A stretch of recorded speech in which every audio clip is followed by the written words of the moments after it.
Good evening, friends. Today is already the fourth day of the Lunar New Year. First of all, I wish everyone a happy Mid-Autumn Festival, especially for those with high hopes. May this new year bring you success. In this first video of the new year, I want to talk about a concept called reverse thinking. Let me explain what it means. Many of my friends I've spoken to don't quite understand it. What exactly is reverse thinking? Well, it means doing the opposite of what most people think. I want to share this with you because most people don't get it. Reverse thinking is about doing the opposite. It's about thinking differently. And we've all noticed this in real life. We see 80 to 90% of people who gamble lose money. This is something we see among our friends, and it's a common trend in gambling. Why is it that in this game, 80 to 90% of people always lose? This is a question many might have thought about but never seriously explored today. I want to introduce this concept. It's quite simple. If 80 to 90% of people are losing, what's the cause? Are they making certain mistakes? Why do so many people lose? That's where reverse thinking comes in. It's very simple. Instead of following the crowd to the opposite when most people are losing, you can avoid their mistakes, or at least avoid their results. That's reverse thinking. And if you do the opposite of what most people do, you won't be part of the 80 to 90% who lose. Instead, you will likely be part of the 10 to 20% who win. These are the people who have consistent profits or at least maintain some level of winnings. So reverse thinking can help you stay out of the losing majority. And I believe you will find yourself in the winning minority. You might even enjoy long-term success. Now let me summarize this idea in 5 key points. I've already discussed these points before, but since this is my first video of the new year, I want to emphasize them again. The first key point in reverse thinking is this. Many people spend too much time gambling. They have clear limits on how long they will play. In my conversations with many players, I've seen this issue a lot. They believe that to win, they must play for hours. Sometimes even all night. I don't quite understand this approach. For me, gambling doesn't have much entertainment value. If you can figure out the result in 30 minutes, why keep playing for hours? Why keep playing all night if you've already lost? It doesn't seem very fun, does it? This is a typical gambling mindset.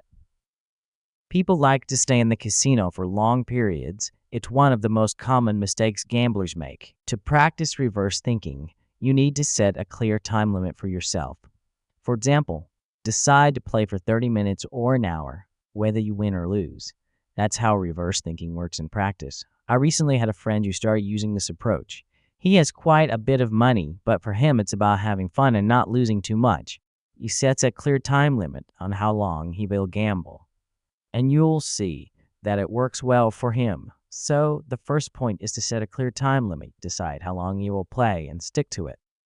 Win or lose, this will keep you from gambling too much. The second key point of reverse thinking is very simple.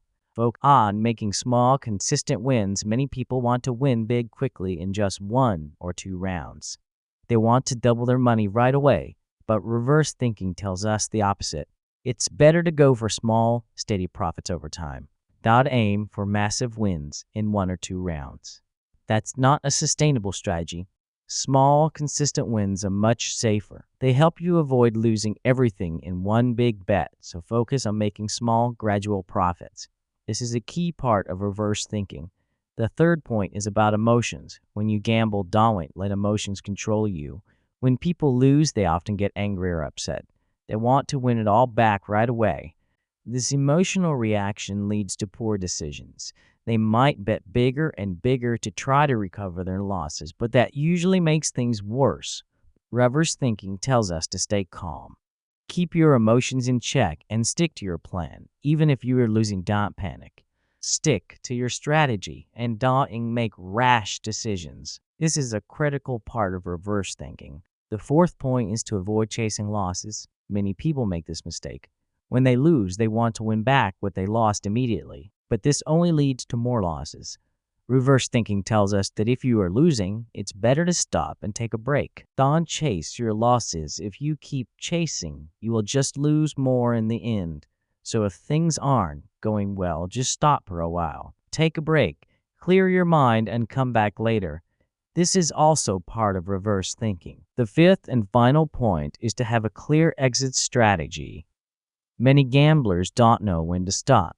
They keep playing even after winning until they lose it all. But with reverse thinking, you set a goal before you start. When you reach that goal, you stop, whether you're winning or losing. This keeps you from losing everything. Having a clear exit strategy is crucial, so that's it. Those are the 5 key points of reverse thinking. Set a time limit, aim for small wins. Control your emotion. Don't chase losses, and have an exit strategy. If you can follow these points, you'll be much better off than most gamblers. You want to be part of the losing majority. Instead, you'll be among the few who win consistently. That's what reverse thinking is all about, doing the opposite of what most people do. Alright, that's it for today's video. I hope these insights help you in your gambling journey. If you enjoyed this video, please like and subscribe. I'll see you in the next one. Thank you for watching. And remember, always gamble responsibly. Take care and see you next time.